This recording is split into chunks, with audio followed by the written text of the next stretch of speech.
Good morning po. Isang malamig na umaga sa lahat. Buti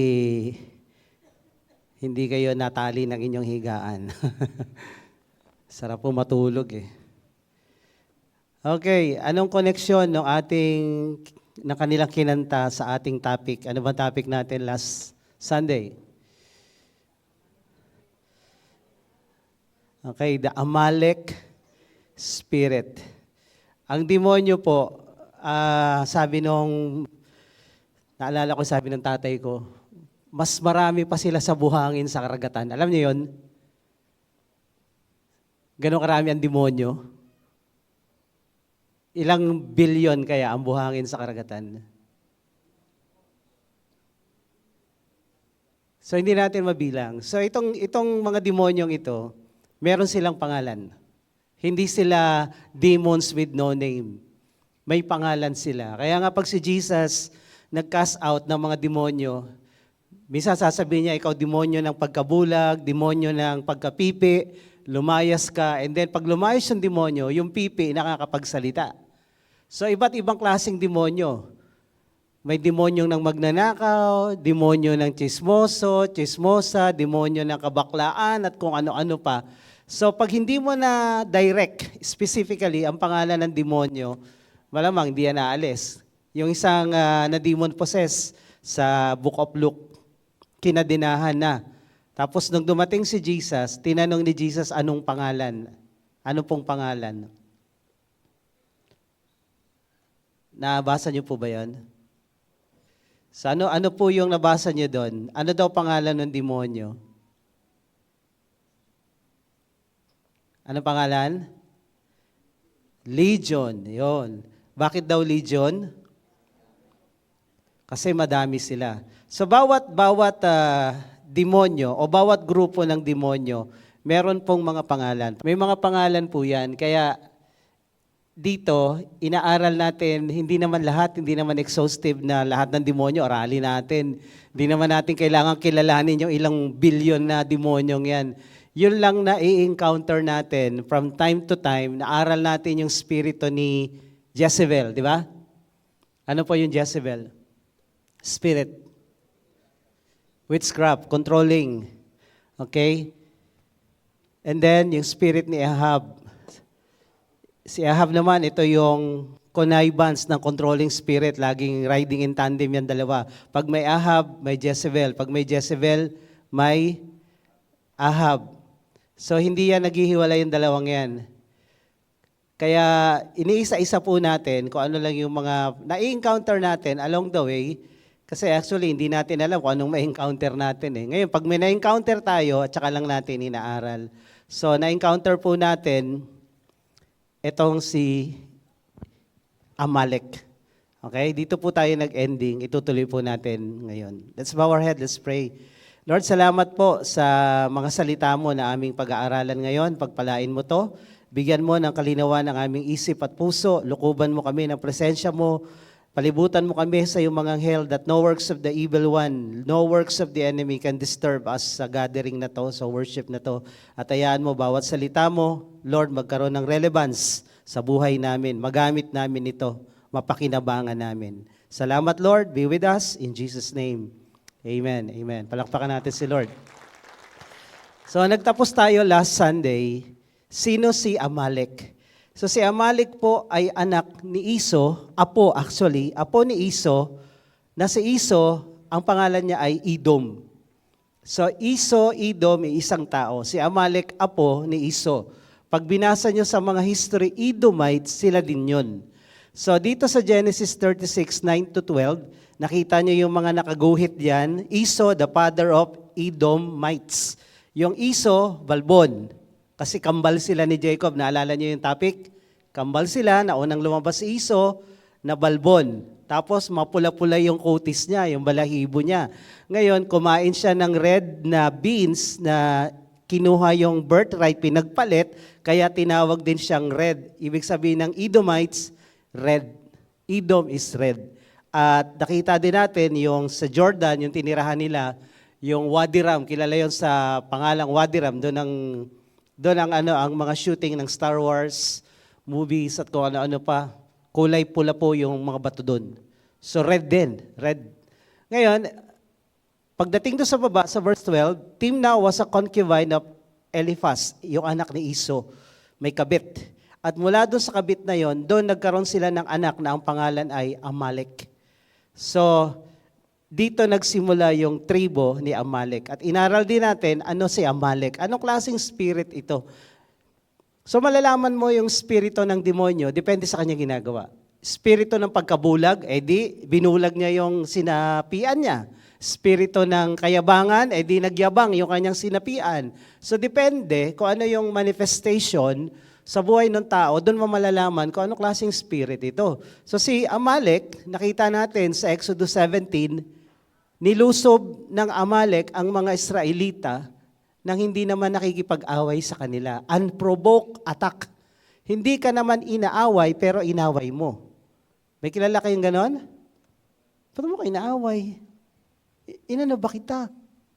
Anyari? Amalek yan. Napasukan na Amalek yan.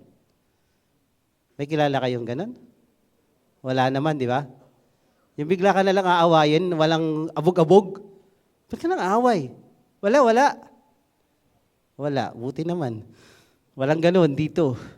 So, unprovoked attack, plus, kung sino yung mahihina, kung sino yung pagod, kung sino yung matatanda, kung sino yung mga bata, doon sila umatake sa likod, hindi sa harap. Okay? So, beware of Amalek. Ito yung mga espiritu na pumapasok sa mga tao na kung kailan hirap na hirap ka na sa buhay, may sakit ka, nangihina ka, pagod, spiritually weak ka, biglang babanat, dadagdag pa ng problema to. They are the Amaleks. Beware of the Amalek. Sabi mo, beware. Sabi mo sa katabi mo. Ingat sa Amalek. Kailangan natin umiwas dahil pag di mo kinaya, hirap ka na nga sa buhay mo, dagdagan pa nila, ma-depress ka na rito. Ayun nga ang goal ng Amalek, sumuko ka sa laban ng buhay. Tapos dito, makita natin din sa inaral natin, nung lumabas na sila ng Egypt, then dadaan sila sa King's Highway, hindi sila pinadaan ng Amalek. Sabi ng mga Amalek, no, hindi kayo pwedeng magkaroon ng right of way. Diyan lang kayo. Kahit konti, hindi namin kayo bibigyan. Papatayin namin kayo, away tayo. So hindi sila dumaan. And then, makita natin sa history, gusto talaga na Amalek sirain ng mga anak ng Diyos. And then, sa Hebrews 13, isa sa karakteristik ni Amalek, pinagpalit niya yung kanyang karapatan bilang panganay sa kaprasong lugaw o lentils na pula. Ito yung mga tao na hindi nila alam kung ano yung kahalagahan ng eternal. Pinagpapalit sa temporal. Sa agad na saya, sa agad na luho, sa agad na layaw ng laman. Pinagbigyan mo, hindi mo na inisip, ano kapalit niyan? Ang mga Amalek hindi nag-iisip. Okay? Ang mga Amalek hindi nag-iisip. Kaya tanong mo yung katabi mo, nag-iisip ka ba? Hindi mo ba pinagpapalit yung mga importanteng bagay sa mga walang kwentang bagay, kahit masarap yan? Alam niyo yung mga immediate, masarap eh. Yung mga nakaw na sandali. Alam niyo yung mga nakaw na sandali? Yung mabilisan? Masarap yan, pero ang kapalit niyan, paghihirap na walang hanggan until tapusin ni Lord yung paghihirap mo dahil sa awa niya. Pero hanggat hindi niya natapos yan, paghihirapan mo yung epekto ng ginawa mo. Ang sabi sa Bible, humingi ng tawad si Iso, umiyak, nagmakaawa, pero wala nang nangyari. Walang kapatawaran sa kanyang ginawa. May mga bagay na mapapatawad pa, pero may mga bagay na hindi mapapatawad. At isa ito sa pinag-aaralan natin.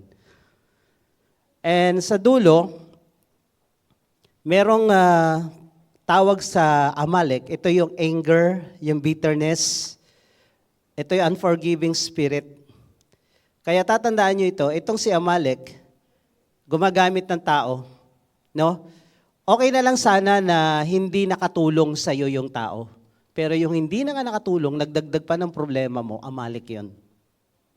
Sa kwento ng Exodus 17, may may Aaron, tumulong kay Moses nung sila'y naghihirap palabas ng Egypt. So either you are Amalek or you are Aaron or Ur. Alin po tayo ron? Hindi ko natatanungin, taasan kami ng mga Amalek, wag na. Sino yung mga Ur tsaka Aaron na pag may nakikita silang naghihirap, gusto nilang tumulong. Yan. We need more Ur and Aaron. Tanggalin natin sa bokabularyo natin yung Amalek. Maging sensitive tayo sa mga tao, sa mga leader natin, sa mga tatay, sa mga nanay, yung mga anak, maging sensitive kayo. Ano na bang paghihirap ng mga magulang namin? Huwag na kami magdagdag sa problema nila. Huwag na kaming maging Amalek. Amalek is pabigat. Tama yung sinabi nyo. Pabigat. Nabibigatan ka na, dinagdagan pa. Mga anak, walang Amalek sa inyo. Wala namang anak pala dito eh. Wala sumagot eh. Sabihin mo yun sa katabi mo kung youth yan o single yan. Bawal ang Amalek dito. Huwag kang padagdag sa pabigat. So in conclusion, sa sino ang Amalek, marami siyang katangian, pero ang nakaka-highlight talaga, nakakaangat sa katangian ni Amalek is ito. Sabi sa Ezekiel 35:5, eternal hatred. Ano eternal life? Buhay na walang hanggan. Ano eternal hatred? Galit na walang hanggan. At naging root of bitterness, spring up, tumubo, at nangdamay ng marami. Palagay nyo, sino kaya ang unang, di ba nag-away si Esau at si Jacob bilang magkapatid, nagagawan sa birthright? Yung galit ni Esau kay Jacob, kanino niya kaya pinasa muna? Kasi ilang henerasyon, lahat sila galit. Lahi ng mga galit. Kanino niya kaya isi-share yung galit niya ni Esau? Kanino? Asawa, kapatid, anak. Kanino muna? Ang gulo nila. Naguluhan sila. Pag binasa niyo yung kwento ni Esau, nag-asawa siya ng mga Canaanites. Doon sa pinagbabawal ng Diyos at ng lahi nila. Nung nakita niyang naasar at nagalit yung nanay, lalo niyang inasar. Nag-asawa pa siya uli ng isa pa, na taga-Kanaan. So ngayon, kung kanino niya ikikwento yung kanyang galit sa kanyang kapatid, palagay ko sa asawa. At susunod, anak. Pinasa di ba ang discipleship, ituro mo, ipasa mo, ipasa din. Ganon din ang galit na papasa. Di ba? Yung isang tao, hindi ka galit. Yung isang politician, hindi ka galit. Pero may nakausap ka na galit doon, pag katapos na mag-usap, galit ka na. Di ba? Tama, mali? Tama, napasa mo na eh. So ganon. So sa palagay ko, pinasa niya muna sa asawa niya. And then sa susunod, kanino? Anak. Kamag-anak, saling lahi. Sa dami namang ipapamana mo, galit pa. Yun lang. Yun yung meron siya. Tama kayo. Kaya kasi kung anong meron ka, ipapasa mo. Totoo yun. Tama observation. Tanungin katabi mo, ano meron ka? Ano meron ka? Dahil kung anong meron ka, yun ay ipapasa mo. Kung meron ka utang, ipapasa mo yung utang. Kung may kayamanan ka, ipapasa mo kayamanan. Kung galit, galit din. So, anong nangyari? Sabi dito ni Lord, sa Exodus, balik tayo.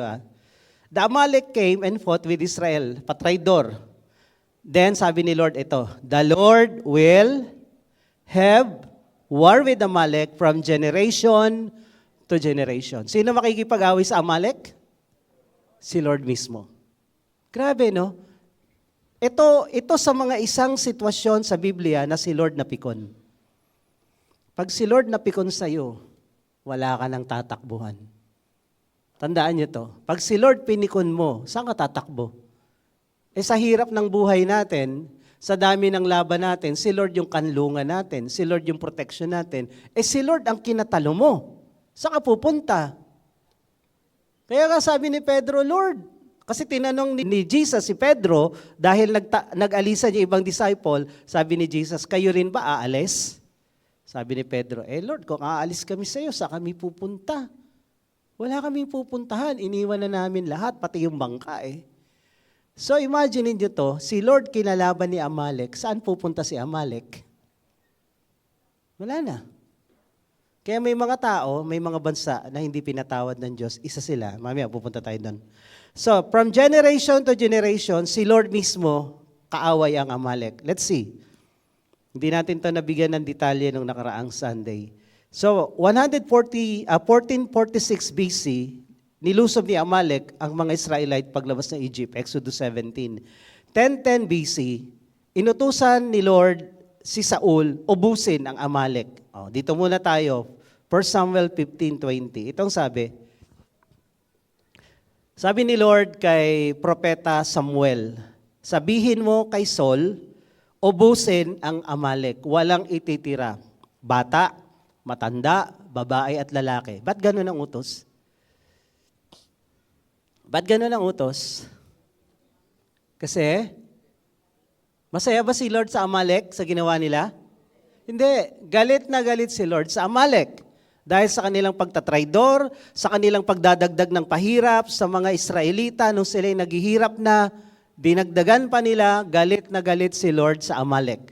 Sabi mo sa katabi mo, galit na galit si Lord sa Amalek. So ang sabi niya, ubusin. Ubusin niya mga yan. And then, pumunta naman itong si Haring Saul at pagdating doon, pinatay niya yung mga tao. Pero iniwan niya yung hari at saka yung matatabang hayop. Ang sabi dito, Saul said to Samuel, I have obeyed the voice of the Lord. I have gone on the mission on which the Lord sent me. I have brought Agag, the king of Amalek. Ang utos, ubusin. Pero sabi niya, tinira ko yung hari, si Agag. And I have devoted the Amalekites to destruction. And Samuel said, has the Lord great delight in burnt offerings and sacrifices as in obeying the voice of the Lord? Kasi ang sabi ni Samuel, ano yung naririnig ko na umiiyak ng mga kambing, umiiyak ng mga tupa at mga hayop? Ang sabi ni Saul, yan ba? Ano yan? Iaalay namin kay Lord. Ireregalo namin kay Lord. I-offer namin kay Lord. Kasi sayang naman patayin. Malulusog yan. Matataba yan. Sayang. Ano ba utos? Ubusin. Pero, sumunod ba to si Saul? Sumunod hindi. Hindi. Tinira yung malulusog at ang katwiran niya, sayang naman. Parang ganito lang, nagkajowa ka, unbeliever. Kunyari lang, no? Wala naman dito nung ganun. Tapos sabi ni Lord, hiwalayan mo yan. Sabi ng leader mo, hiwalayan mo yan. Sabi mo, sayang naman, pogi eh. Sayang naman, pogi. Sayang naman, maganda. Tsaka umaaten naman paminsan-minsan. Sayang. Sayang naman. Sabi ni Lord sa'yo, yung taong yan, pasawa yan. Sayang naman, malaki mag-tithe. Sayang naman. Sayang naman. Yung word na sayang sa'yo, pero pag suway sa Diyos, malaki ang kapalit niyan.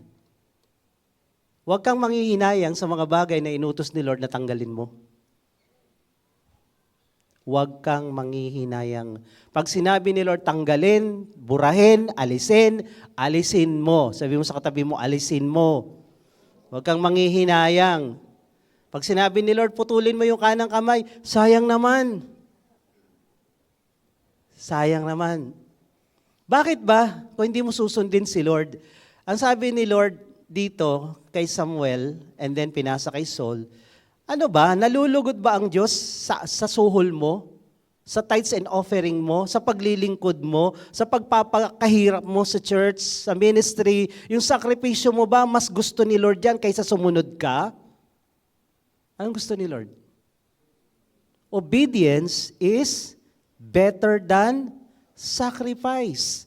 Kahit ibigay mo pa buhay mo, pero marami kang hindi sinusunod, walang kwenta sa Diyos yan.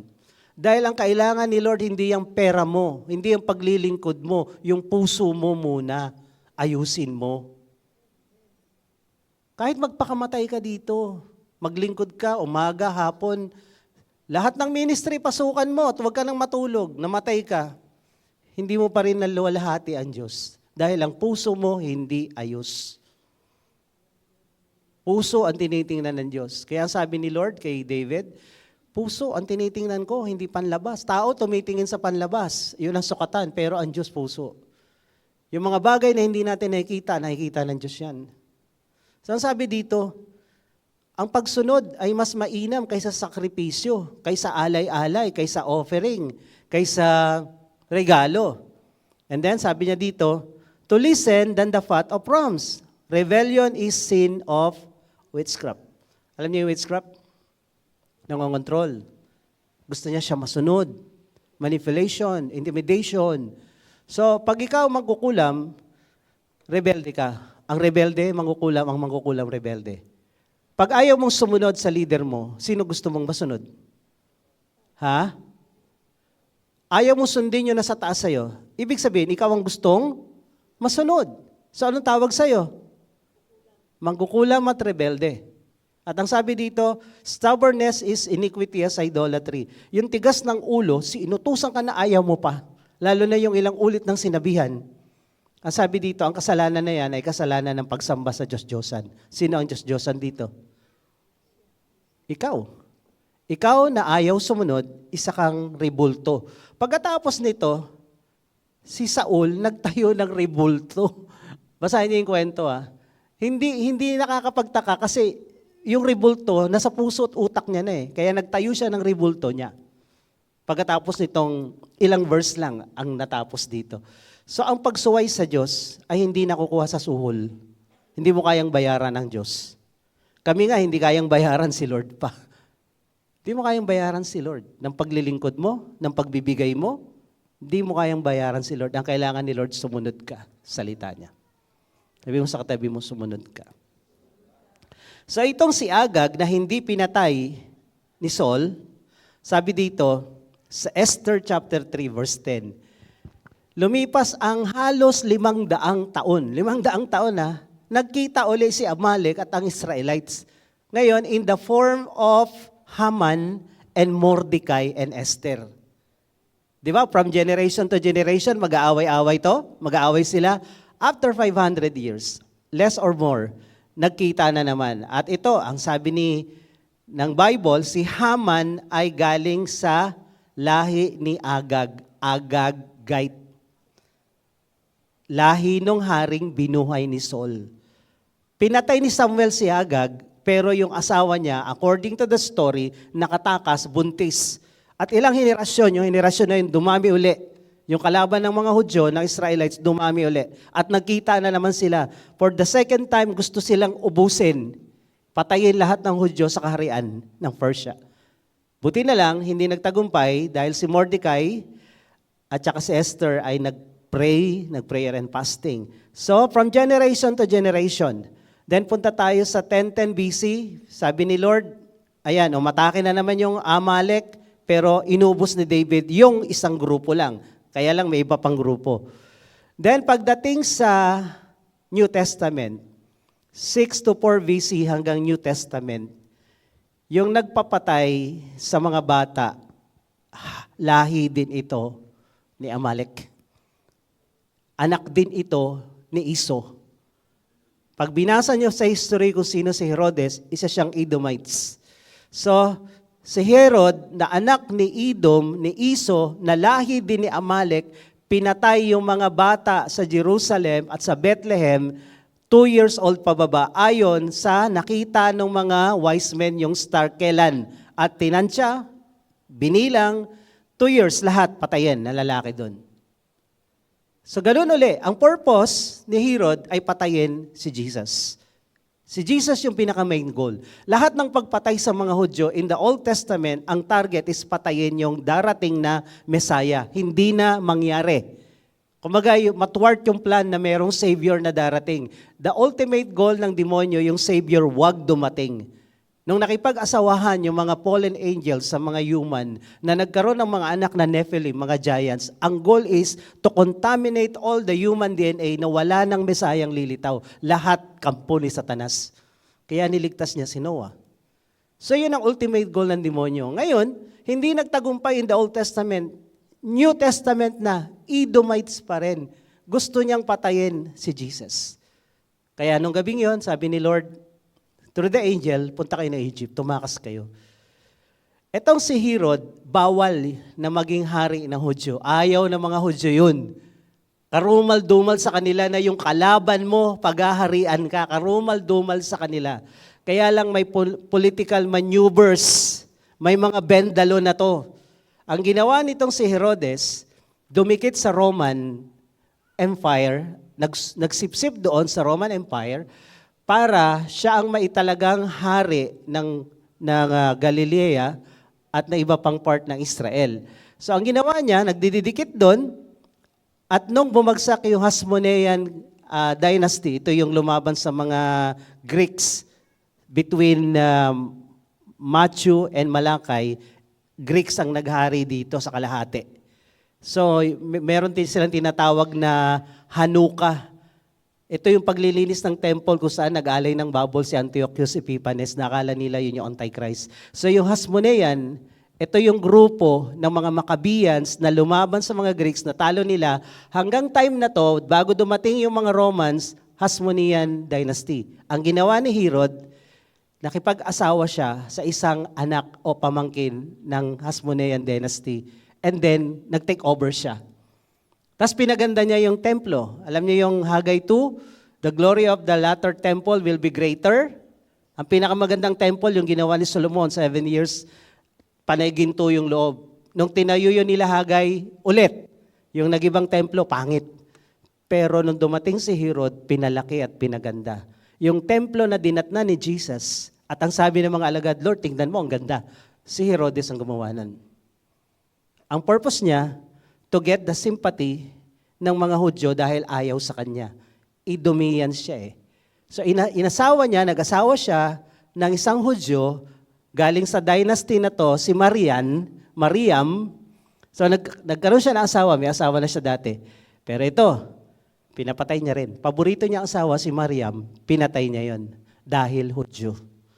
Ginawa niya ng mga istorya na nagkakaroon ng plano na assassinate siya, palitan siya bilang hari, at lahat ng anak ni Mariam na Hudyo, pinatay din niya.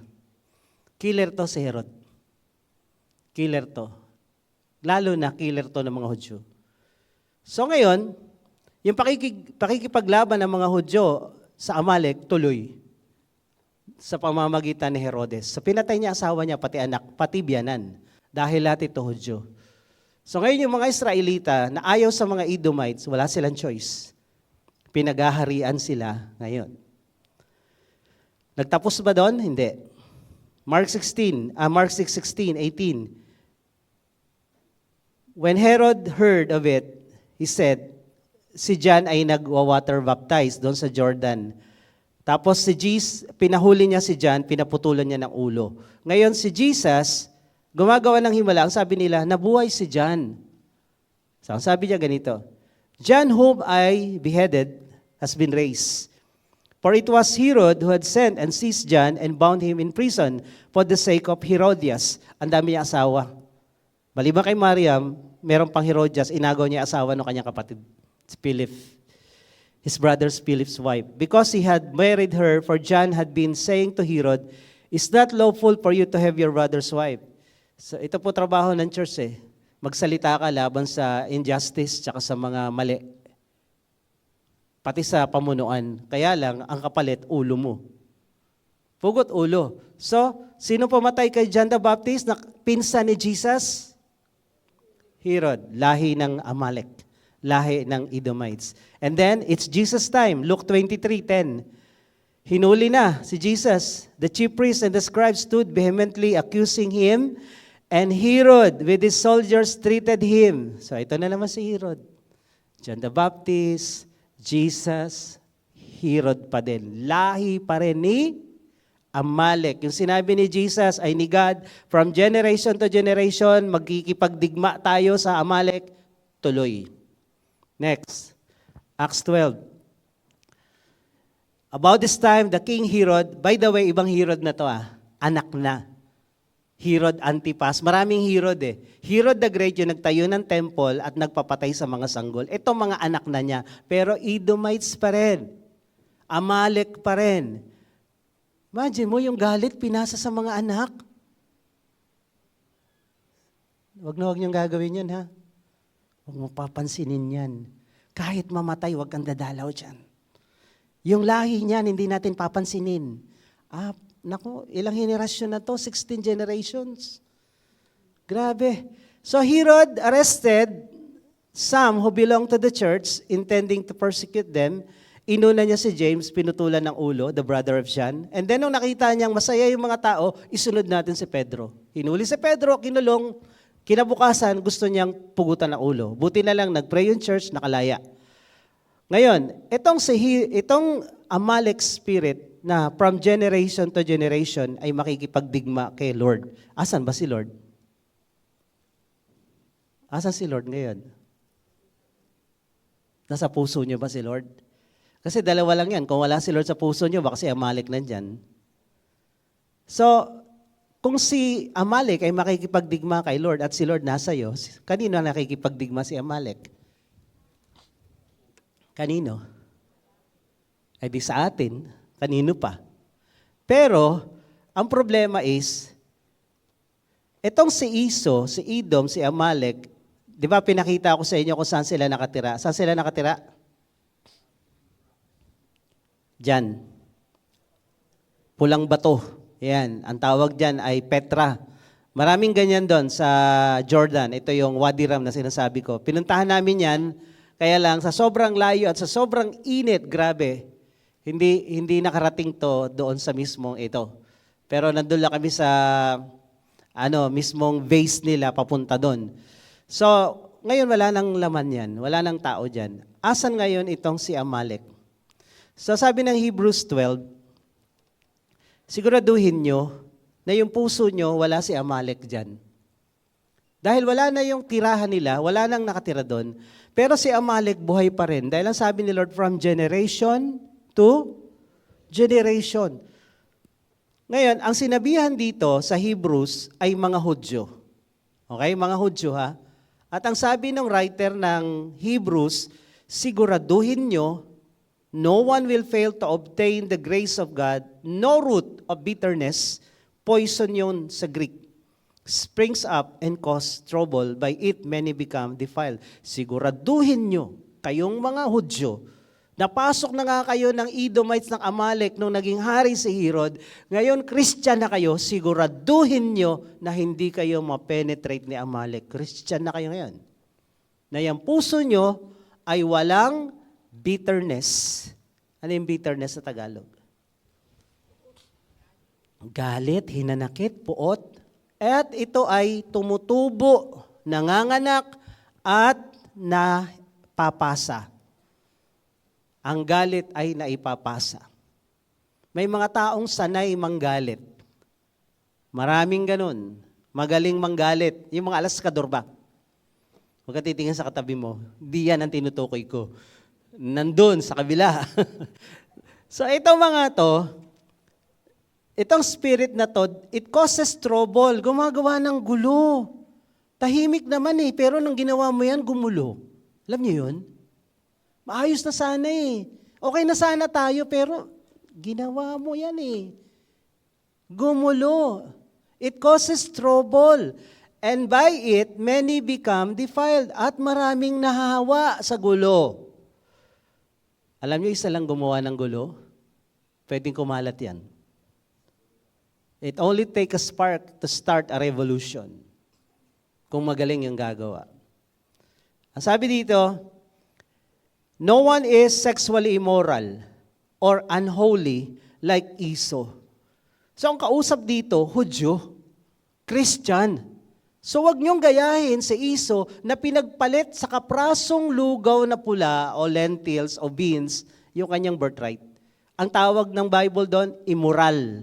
Sexual immoral. Pag gumawa ka ng sexual immorality, para lang yung kaprasong lugaw, yung ginawa mo, pinagpalit mo yung buhay mo. Kapraso lang yan. Single meal, isang kain lang naman Yung isang kain na yon, kinapahamak ni Esau hanggang ngayon. Isa lang. Minsan isang kasalanan lang ang kailangan mong gawin para masira buhay mo. Isa lang. And then, sabi dito, afterward, when he desired to inherit the blessing, gusto niyang bumawi. He was rejected. He found no chance to repent, though he sought it with tears. Alam nyo, pag binasa niyo yung buong Bible, ang mga Amalek, ang mga Iso na lahi, ay wala ng kapatawaran. Meron palang ganun. Nakala ko ba ang Diyos nagpapatawad? Yes, pero meron siyang hindi pinapatawad. Sa Ephesians 4, sabi dito, 26 to 27, ito kasi yung spirit ng Amalek galit. Be angry and do not sin. Ephesians 4, sabi diyan, magalit kayo, huwag kayong magkasala. Okay? Maraming tao, ang galit talaga ay bisyo na no? Pag walang pera, galit. Pag puyat, galit. Pag gutom, galit.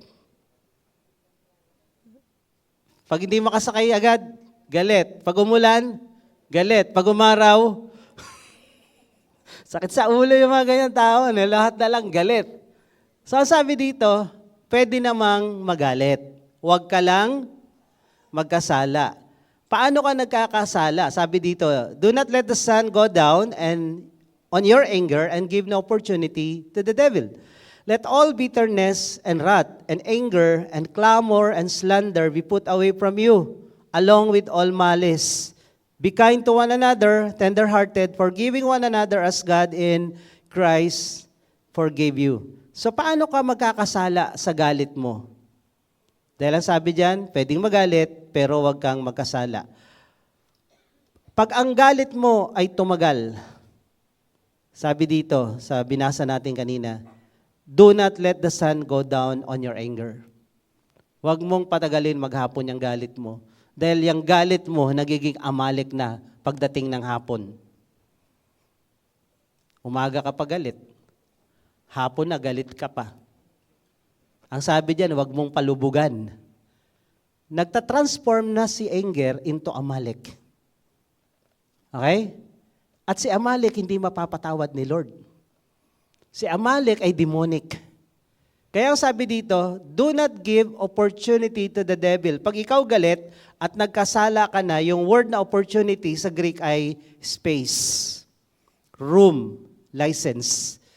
Binibigyan mo ng puwang sa buhay mo, pamilya mo, kung saan ka man nagtatrabaho, pati doon damay, Bible study mo, damay-damay yan dahil ang bitterness ay nakakahawa. So pag hindi ka nagtanggal ng galit at tumagal, binigyan mo ng kwarto si Satanas sa buhay mo para matulog at magkuya-kuyakoy. The longer it takes, the longer yung license niya para ka pahirapan, para ka bigyan ng sakit. Kaya minsan sasabi mo, bakit may sakit tayo? Ba't ang tumal ng business? Bakit ang hirap ng pera? Ay baka naman dinidemonyo na yung salapi mo. Dahil may galit ka, may Amalek kang alaga sa kabilang kwarto. O ilang Amalek ang alaga mo sa kwarto mo? Ilang space ang binigay mo sa Amalek? Ilan ang kagalit mo? Galit ako dito, may isang Amalek. Galit ako dyan, may isang Amalek. Galit ako dito, may isang Amalek. Ang dami kong kagalit, ay ang daming kwarto ng demonyo. Ang daming demonyo sa buhay mo. Tapos magtataka ka, bakit ang malas mo? Binebless ba ng Diyos yung mga taong may alagang demonyo? Ang cute-cute mo ng demons mo.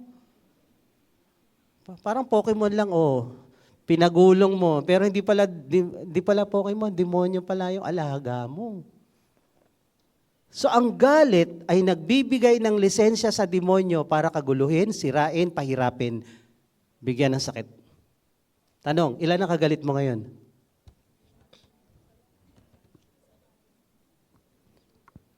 Ilan? Ang problema dyan, nakikigalit pa tayo sa politika sa bansang ito. Isang dahilan bakit bagsak ang Pilipinas, bawat Pilipino galit-galit. At ang sinong dahilan? Politika. Para bang binayaran tayo, unless troll ka ha, ikaw ay DDS fanatics at troll. Ikaw ay BBM loyalist. Troll. Ikaw ay dilaw opportunist. Bakit opportunist? Dilaw kami noon, nagpatalsik sa EDSA. Ngayon, iba naman kakampi. At pulahan. Alam nyo, bilang Pilipino, dapat Pilipino ka ang kulay mo kayo manggi.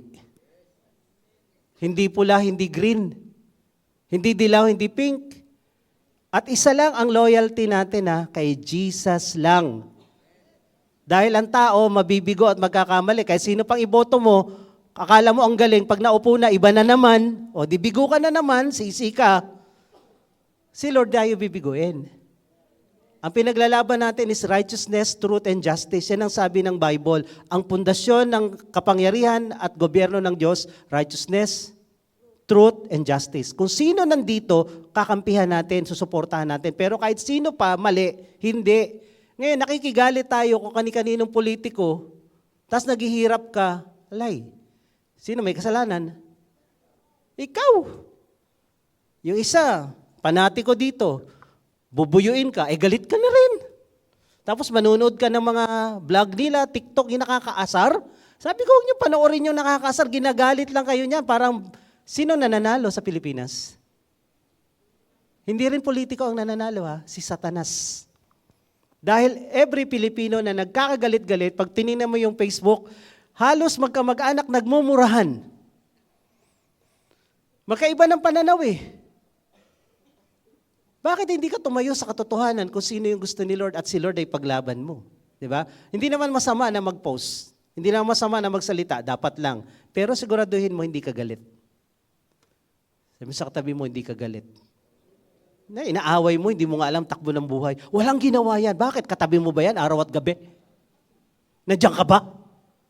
Hindi sabi niya Oo nga Ang Amalek, sinabihan ka, nahawa ka na. Wala yang ginawa. Kasi walang media Bakit mo alam? Ako, napipikon din ako minsan, may ginanyan ako. Bakit mo alam na walang ginawa? Nandun ka ba araw at gabi?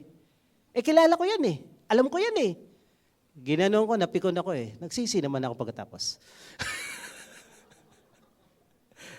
Inaway ko Lahat tayo ay biktima nito, okay? Pilipino, Pilipinas. Kung hindi man natin mabago ang bansa, tayo sana magbago. Huwag na tayo magalit, okay? Magsalita, okay lang yan. Pero magalit, hindi pwede. Bakit? Anong nangyayari pag galit ka? Binibigyan mo ng space, ng room, ng lisensya, ang demonyo na masunod. Kung buong Pilipinas, ilang space binigay kay Satanas? Ang dami na, bumawas na tayo mga kapatid. Dami na Kaya bagsak ng Pilipinas, hindi dahil lang sa mga politika, mga politician, dahil kay Satanas. Si Satanas ang kalaban natin dito. Amen po ba? So ngayon, paano ka nagkakasala pag galit ka? So pinatagal mo yung galit mo. Hanggang kailan lang dapat magalit? Ha? kung alas 7 ka nagsimula, alas 5 ng hapon, gano'n. Kaya lang, the whole day mo, sira na. Bad trip ka na, yung trabaho mo wala sa ayos. The shorter na ayusin mo, the better. Okay, huwag may tulog. Okay lang ewan ko lang kung makatulog ka. Baka hindi ka makatulog, galit ka Diba? Lalo na kung asawa mo, kagalit mo, umihilik na siya, tapos ikaw nakatilala sa nakatulala sa kisame. Nakatulog ka pa. Asar no? So, prolonged anger, nagkakasala ka na. Sama ng loob, bitterness, yung nagkikimkim ka na. Okay? Kami bilang Christian, hindi naman bilang pastor. Maraming nanakit sa amin, maraming Amalek sa buhay namin. Pero we don't have a choice but to forgive them all. Madali kaming magpatawad. Minsan madali ding magalit. Pero madali lang kaming magpatawad. Pero magtiwala, hindi. Hindi kami madaling magtiwala. Magpatawad, madali. Iba yung patawad, iba yung tiwala. Ang patawad, requirements ni Lord yan. Kasi kung nagpatawad ka, ginawa ka ng masama, tapos 10 ulit nang ginagawa sa'yo, hindi ka na mabait yan, tanga ka na. Hello? Alam mo nang ginawa na sa'yo, pinaulit mo pa, tanga ka na. Pasensya na sa word. Pero yun talaga. So paano ka nagkakasala? Wrath. Imagine mo, yung salitang galit sa English, iba-iba, bitterness, wrath, anger, clamor, pero lahat yan ay expression ng galit mo. So, indignation, yung wrath ay indignation, puot, medyo level up. Bulyaw, galit ka, nambubulyaw ka na. Hindi ka naman nambulyaw nang hindi ka galit, di ba? Alis, mahina na tenga natin, minsan napapalakas ng salita. Pero, pag galit ka, nambubulyaw ka. At pag lumagpas ka na dyan, nanlalait ka na. Demeaning words. Pag binasa niyo yung mga comments sa mga post sa Facebook, lalo sa politika, ay grabe, bobo ka, tanga ka. Akala mo naman yung nagsasalita, matalino, no? Pag pinatulan mo yan, pasukan ka lang ni Amalek. Malis, ito na nga, nananakit ng damdamin ng kapwa. Kaya mga kapatid, wag na tayo makisawsaw sa galit sa Pilipinas. Sana bumawas naman tayo. Sabi dito sa dulo ng Ephesians, put away from you all this, and be kind to one another, tender-hearted, forgiving one another as God in Christ forgive you. Tanggalin ang galit. Ngayon, galit ang Amalek sa Israel. Anong sabi ni Lord sa Israel? Deuteronomy 23:7. Imagine mo galit na galit sa iyo ang Amalek. Tapos si Lord din galit sa Amalek. Sabi niya, mag-aaway tayo from generation to generation. Pero sa mga Israelita, sa anak niya, ano sabi niya? You shall not abhor an Edomite, for he is your... Ay grabe, paano yun Lord? Ikaw galit, tas kami hindi pwedeng magalit. Bakit si Lord may karapatang magalit at tayo hindi? Kahit galit sa iyo yung tao, wala kang karapatang magalit sa kanila. Yun ang utos ni Lord. Dahil pag nagalit ka, hindi na si Lord ang nakaluklok sa puso mo, si Amalek na. Si Satanas na. Kahit anong ginawa ng Amalek sa Israel, ng mga Edomite sa Israel, sabi ni Lord, huwag kayong magalit sa kanila. Sabi ni Lord, relax lang. Ano naman masasabi niyo kung kayo to? Lord, minsan lang. Isa lang, Lord. Pag napagbigyan mo ako, nabigay ko yung pinakamatindi, okay na, Lord. Tatahimik na ako, Lord. Isa lang. Pero sabi ni Lord, no. Huwag kayong magalit sa mga Edomites. Kahit ganun pa ang ginawa sa inyo, huwag kayong magalit.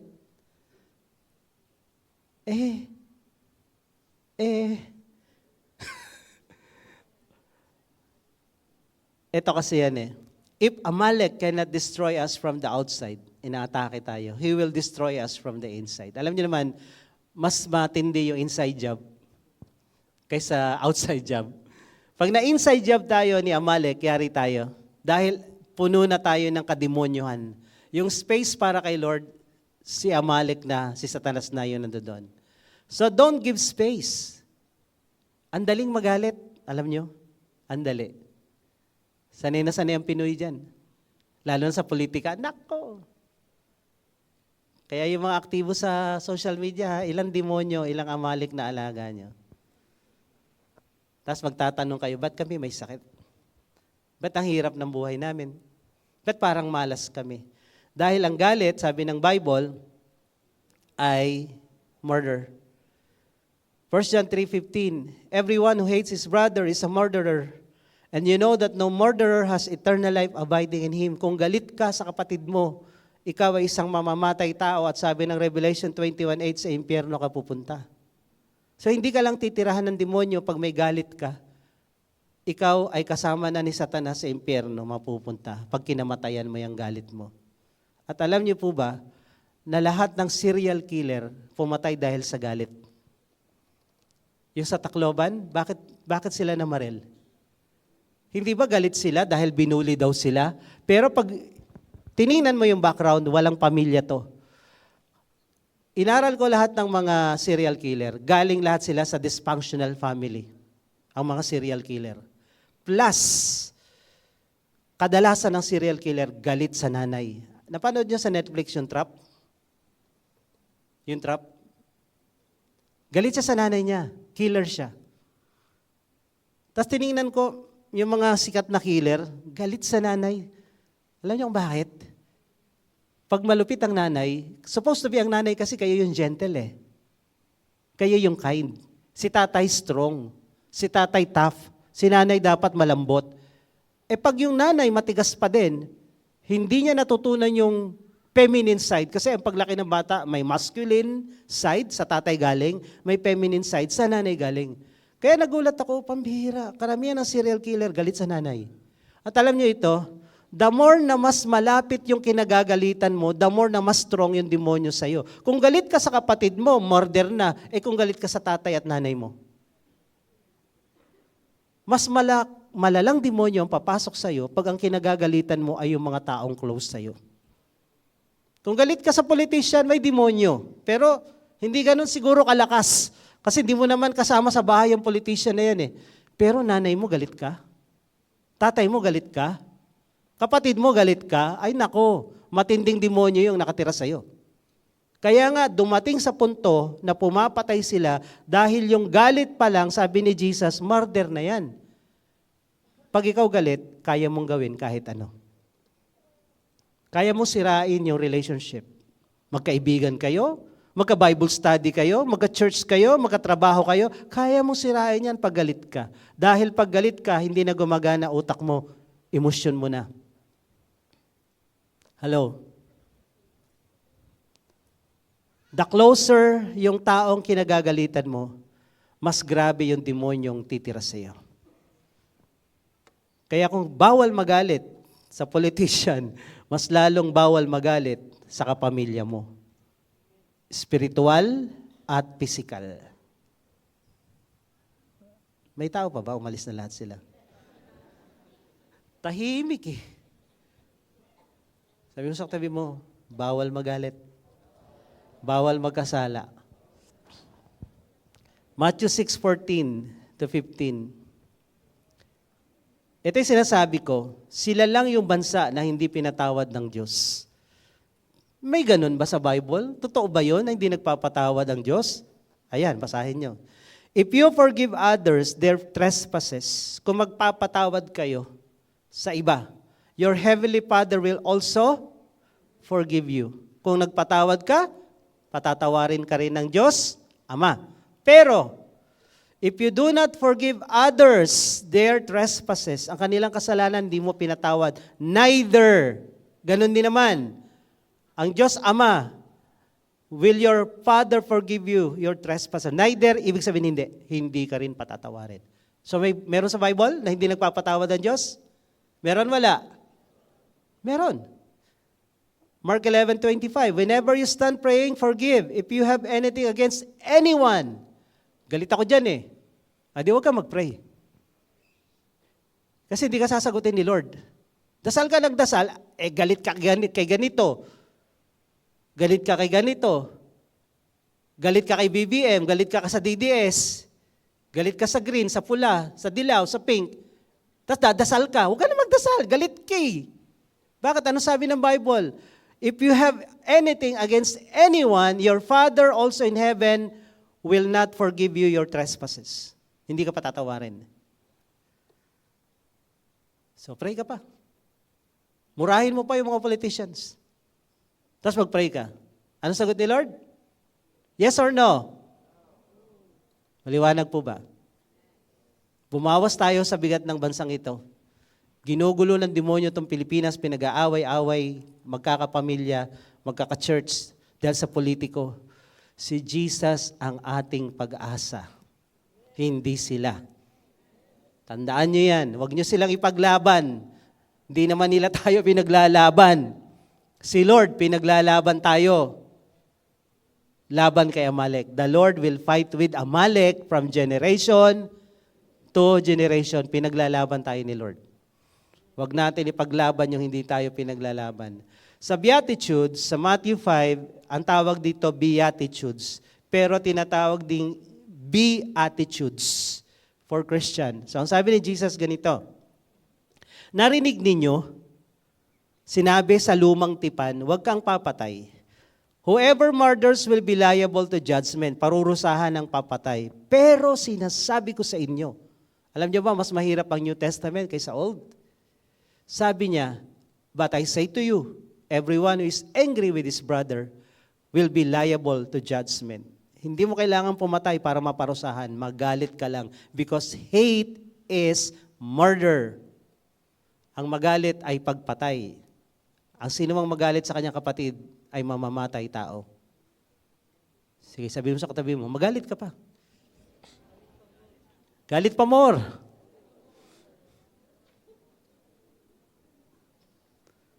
Whoever insult his brother will be liable to counsel.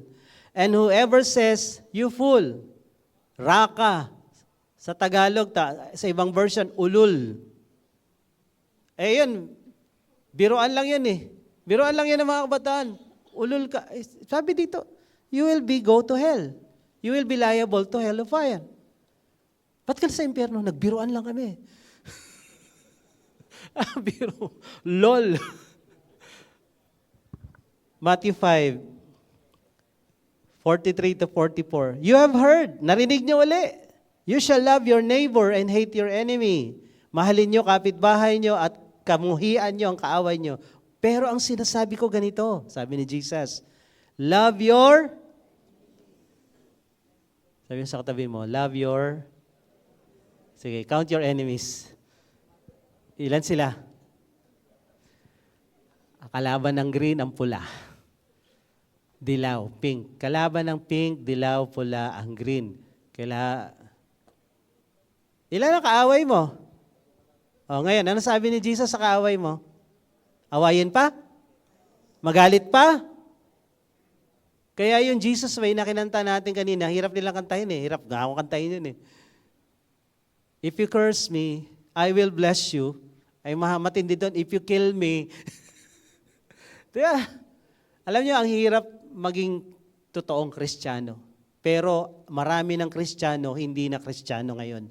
Lumabas na sila sa Biblia. Hindi na nila ginagawa ito. Pati tayo nadadamay din paminsan-minsan. Hindi na natin nagagawa ito. Nakalimutan na natin na mahalin ang ating kaaway. Ang ginagawa natin, murahin. Imagine mo, Kristiyano ka, nagmura ka pa, no? Mura ka. Mahal na nga eh. Mahal na nga kuryente. Nagmumura ka pa. Love your enemies. Bless those who bless.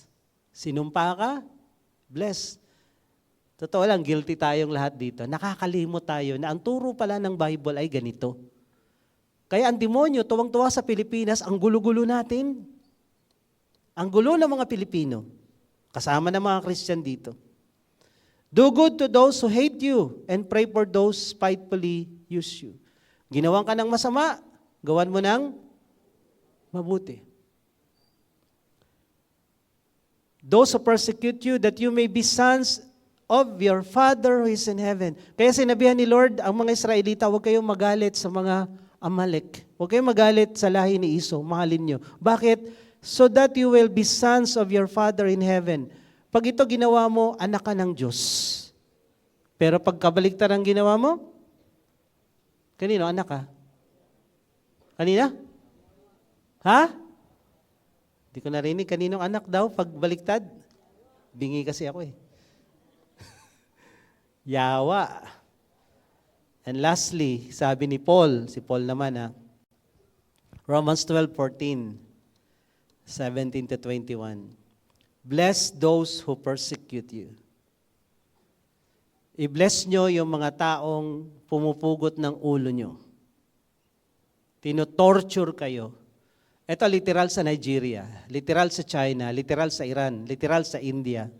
Tinotorture yung mga Christian. Tayo, tinotorture lang tayo ng pangbibwisip. Nagagalit na tayo. Gusto na nating pumatay. Gusto na nating mag-Amalek. Pero dito literal, sa mga bansang ito, pinapahirapan sila. Pero anong sabi ni Lord? Bless and do not curse. Huwag niyong sumpain, huwag niyong murahin. Sabi mo sa katabi mo, huwag mong sumpain. Huwag mong murahin. Kung totoo kang Kristiyano. Pero kung hindi, sige magmura ka na. Kung hindi ka anak ng Diyos, go! As you wish. Gawin mo gusto mo. Pero kung anak ka ng Diyos, this is what we should do. Mahirap to. Hindi ko sinasabing madali. Kaya kung hindi ka pala pray, hindi ka nagbababad kay Lord, hindi to mangyayari. Si Lord lang ang makakagawa nito sa buhay natin. Ano pa? Repay no one evil for evil. Huwag mong gantihan ng masama ang masama. Minura ako murahin ko rin. Inaway ako awayin ko. Awayan na tayo lahat. Anong buong Pilipinas? Away-away. Away-away tayo, buong Pilipinas. Tapos pinag-aaway tayo ng mga taong nagsasaya sa taas. Pinaglalaban natin yung mga nagpahirap sa atin. Baliktad.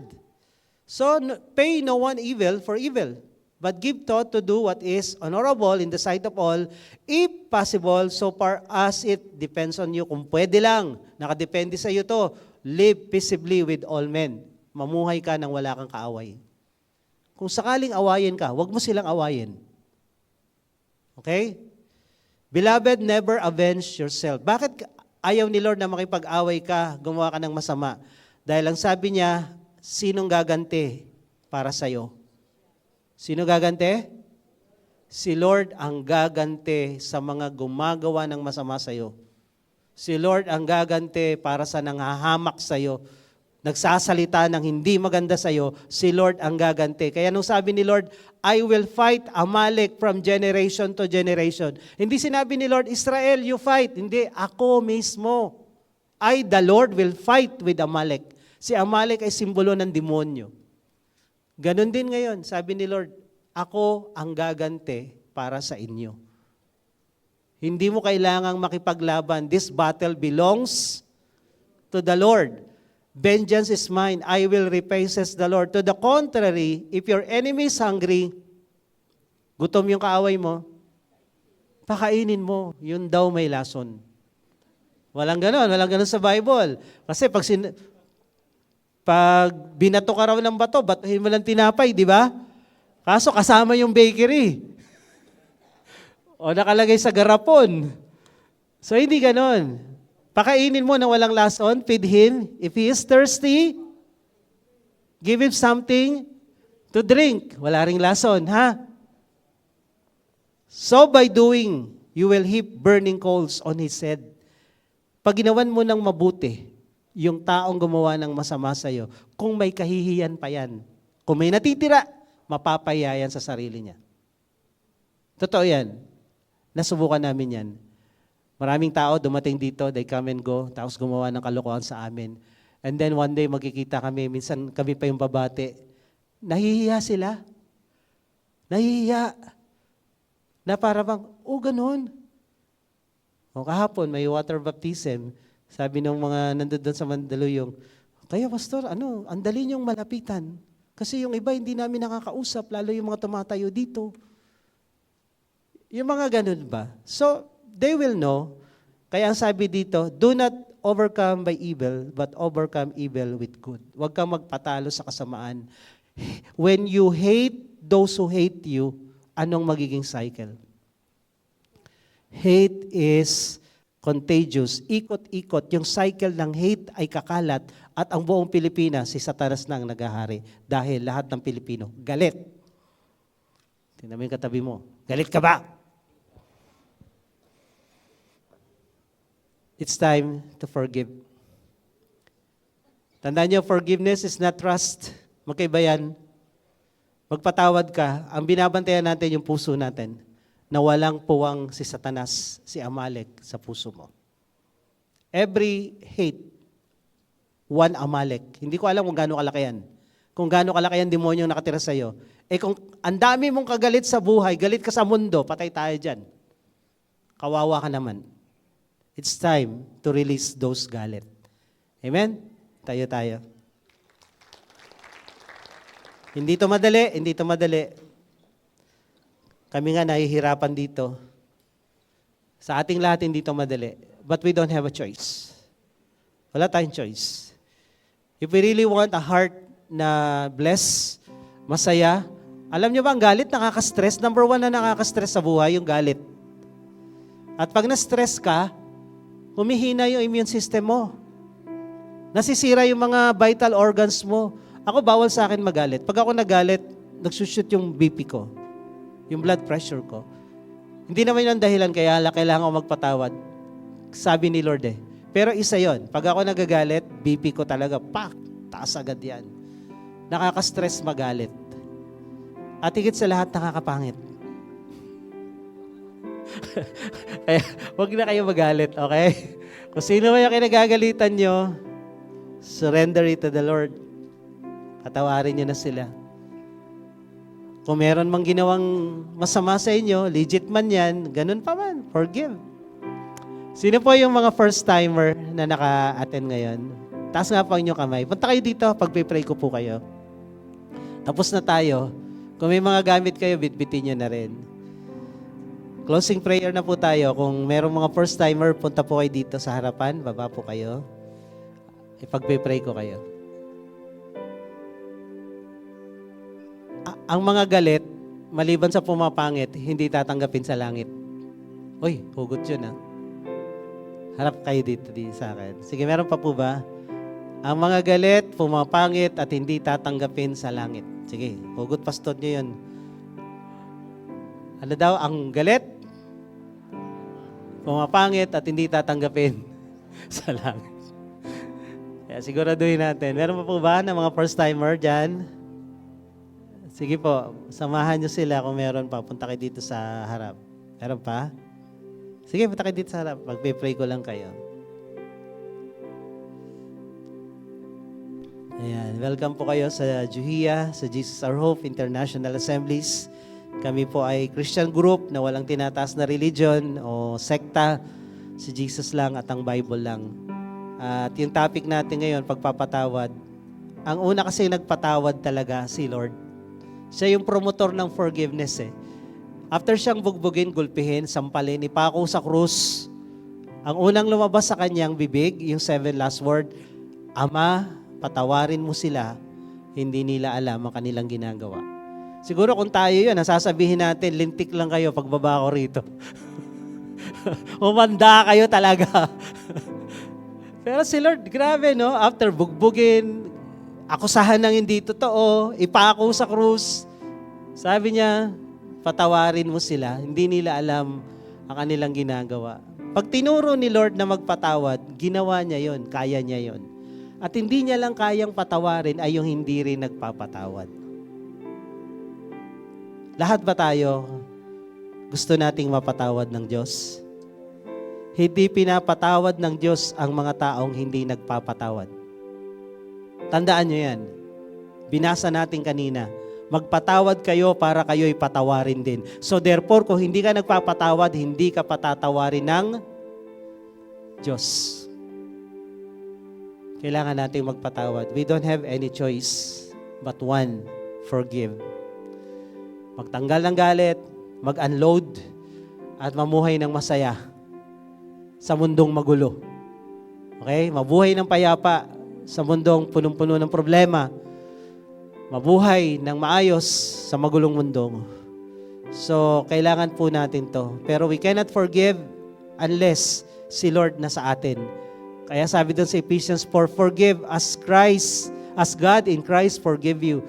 Pinatawad tayo ni Lord. Kung ano yung meron tayo, yun lang din ang pwede nating ipasa sa iba.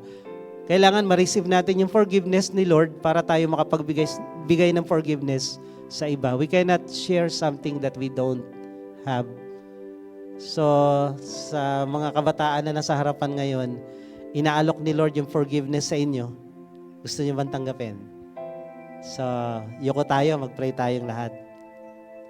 Taas natin isang kamay natin sa Diyos. At sumunod kayo sa panalangin ito. Sabihin niyo, Panginoong Jesus, ako po'y lumalapit sa iyo. Nagpapakumbaba. Inaamin ko, ako isang makasalanan, at wala akong magagawa para iligtas ang aking sarili. Ngunit Panginoon, ako po'y nananampalataya, kaya ka namatay sa krus, ay para tubusin ako sa lahat ng kasalanan ko, sa lahat ng galit ko, sa lahat ng sama ng loob ko, sa lahat ng hinanakit ko. Patawarin mo ko. Patawarin mo. Tinatanggap ko yung pagpapatawad mo Tinatanggap ko yung pagpapatawad sa oras na ito. sa oras na ito. At pinapatawad ko rin At pinapatawad ko rin yung mga gumawa ng kasalanan yung mga gumawa ng sa akin. kasalanan sa akin.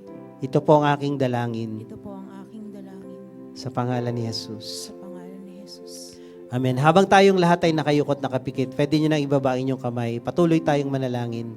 Before we end this service, kung may pinaalala si Lord sa iyo na sitwasyon, pangyayari o tao, na hanggang ngayon bitbit mo yung hinanakit sa Kanya, yung galit sa Kanya, sino man yan, ang requirements ni Lord para tayo maging tunay na anak niya, makapasok sa langit, ay magpatawad. As you bow your head and close your eyes, pwede bang sabihin mo sa puso mo, nababasa naman ni Lord yung puso mo, kung sino yung mga taong yan, sabihin mo, Lord, pinapatawad ko na si ganito, yung pangalan. Banggitin mo kahit sa isip mo lang.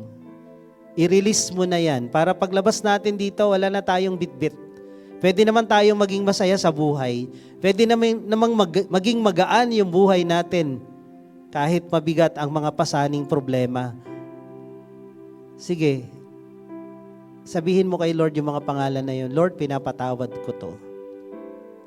At pagkatapos mong banggitin yung mga pangalan nila, sama mo na yung mga politiko na kinagagalitan mo.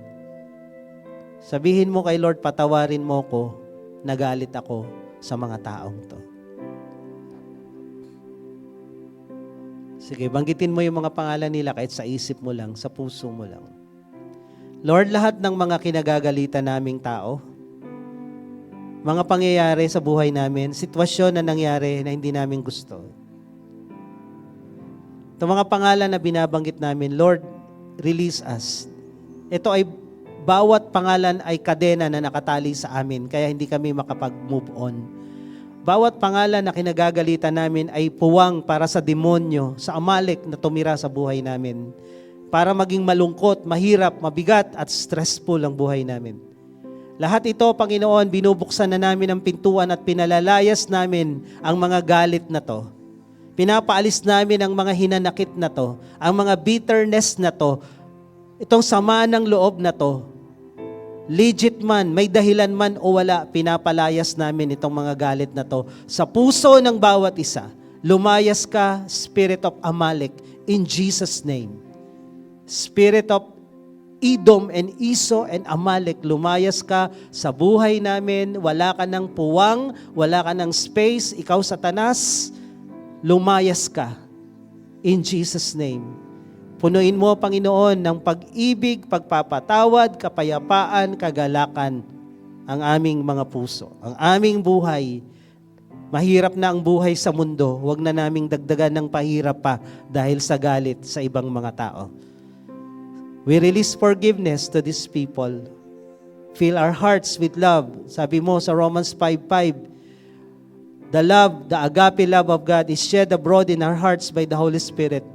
Punuin mo kami ng Holy Spirit so that agape love mag-overflow sa puso namin, that we can love the unlovable, that we can forgive the unforgivable.